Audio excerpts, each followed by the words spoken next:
Hey guys, welcome back. It's Claytano. Thank you so much for tuning in as always. And today we're going to be going over the top 5 natural 5-star water monsters for arena offense specifically. Now in the first video that I made yesterday about the top 5 natural 5-star monsters for arena offense, I clearly stated these are going to be specifically tuned monsters. I still got some comments of people saying, this person is not good for arena defense, this person is much better for arena defense, why is this person not in there? Because the arena defense side is so much better. It's not arena in general, it's just arena offense specifically. Alright, so with that being said, let's get right into the video here. At number 5, we have my main squeeze, Tower or Tayor, however you want to say it.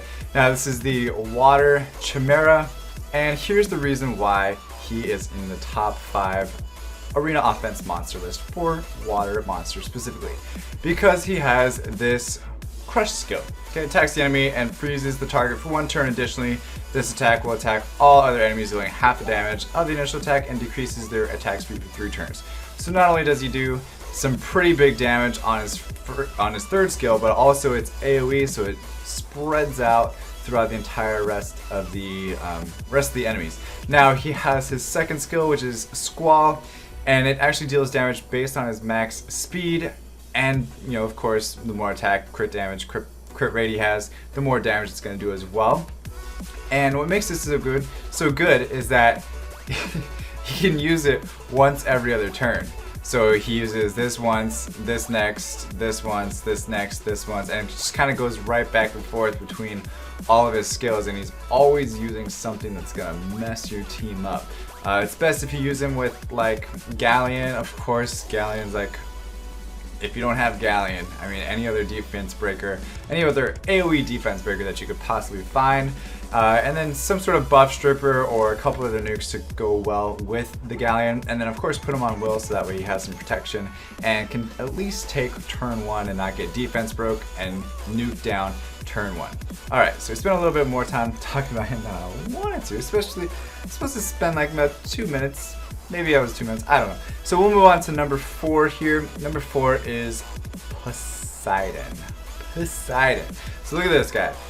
Why is he on this list? He's on this list because he has this third skill here that attacks all enemies to decrease the attack bar to 0 and decrease the attack speed for 2 turns. So this actually just got buffed. I believe recently or previously it was actually 75% of the attack bar. Now it's the entire thing. So it's pretty much like, it's pretty much like Verad, but he just has 1 skill like it. So pretty nice to have that. And then also he has a second AoE damage dealing skill, and this attacks all enemies with the Mighty Waves, preventing them from using skills with cool times for 1 turn. So it basically just puts a silence on your opponents, and they can't use their skills. So if you don't have Zeros, this is a really good alternative. This is my kitty here. He's gonna go to the side. Okay, so and then also just like Triton and every other what do you call these things? Sea Emperors, he just, can return some enemy weakening effects on turn 1. Whatever, that's not what we really want it for. We want it for this skill here mainly, and then his leader skill. If you don't have a leader skill that's attack power based, it's really nice to have Poseidon in your team.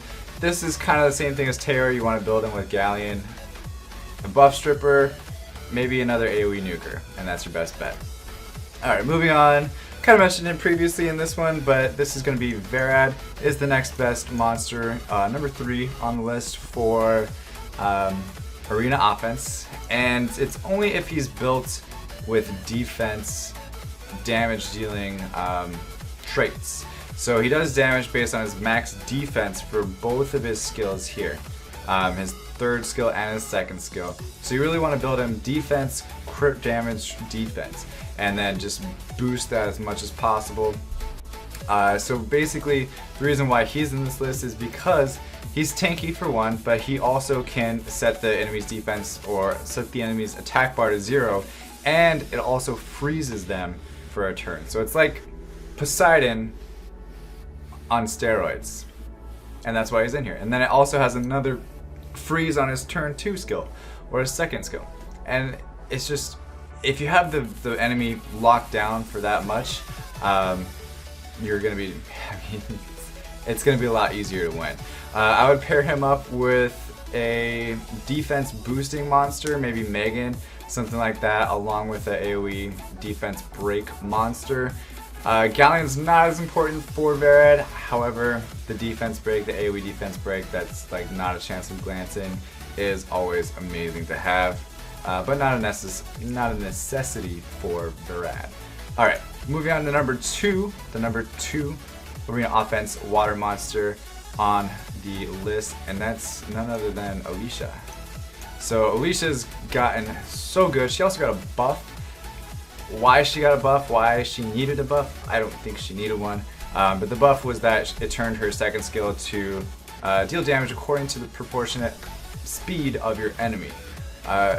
So basically, if you're fighting up against really fast teams and you need to deal more damage on your turn 2 skill, which I don't know why you would want to because she already did amazing damage, she does more damage now. Okay, also what's nice about her is she has a 44% leader skill. For attack power, she also has this skill here, Frost Rush, that attacks all enemies with ice pillars. If an enemy dies, she instantly gains another turn, and it's not like she just gains another turn and like can throw one ice person or one ice cube at one person. She actually has full skills ready and available. She can use whatever she wants and could potentially go 2 AoEs back to back where you almost don't need another AoE nuker. As long as you can kill one, you can kill them all. It's really ridiculously OP. That's why she's number 2 on the list here for arena offense monsters. This one, you definitely want to pair it with a Galleon. Again, Galleon, also maybe an AoE buff stripper, and or a attack bar booster like Orion, Bernard, Megan. The usual suspects. The only thing that's really bad about her is that her attack is a little bit lower for an attack monster and her speed is a little low. But I'm not complaining. Trust me, I'm not complaining at all. Alright. I wish I had Alicia. I really do. Now moving on to the number 1 monster for arena offense for the water natural 5-star monsters. You guys probably guessed it. It's Samath.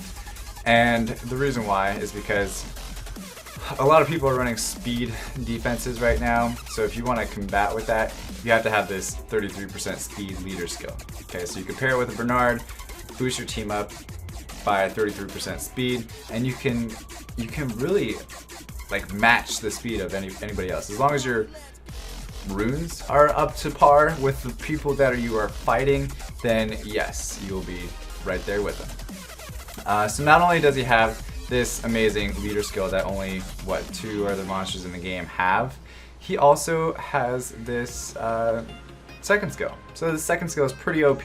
Attacks all enemies and increases their cooldowns by 1 turn each with a 70% chance. So basically, it's not like Poseidon's Silence.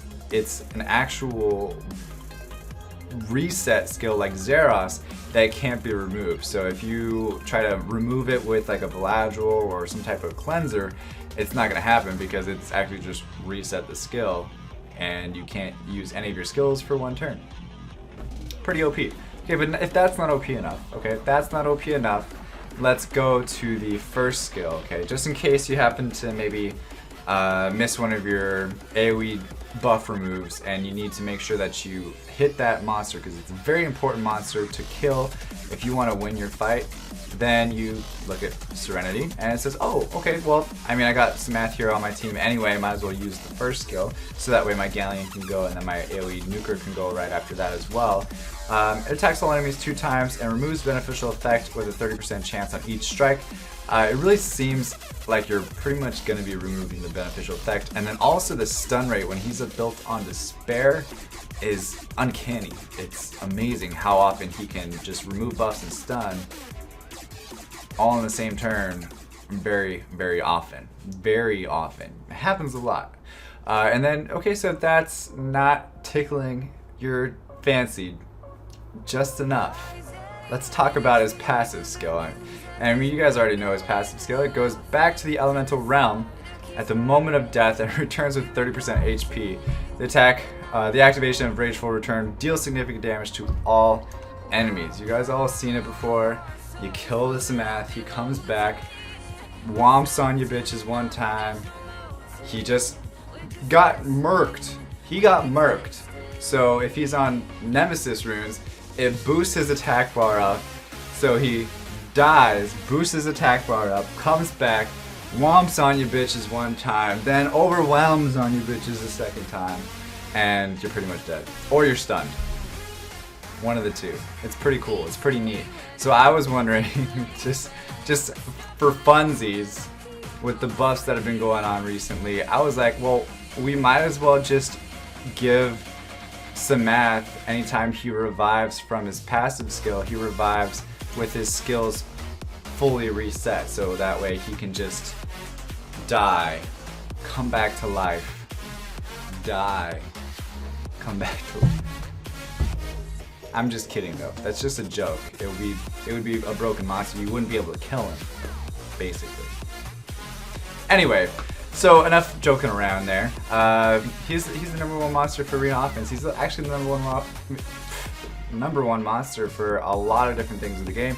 We'll go over Samath more in detail though in my How to Rune series. Anyway guys, thank you so much for watching. If you want to see a different type of top 5 video, just drop a comment below. Also leave a like if you like this video. I know if your monster wasn't featured, you might be a little salty, but still hit that like button. Oh, and there's this new thing, I don't know if you guys heard about it, but you can bell me real hard as well. It's a little thing next to the subscribe button that you have to hit now to get notifications from my channel. Anyway, thank you guys so much for watching. As always, stay soupy, dopey potatoes, and I'll see you guys in the next video. Bye-bye.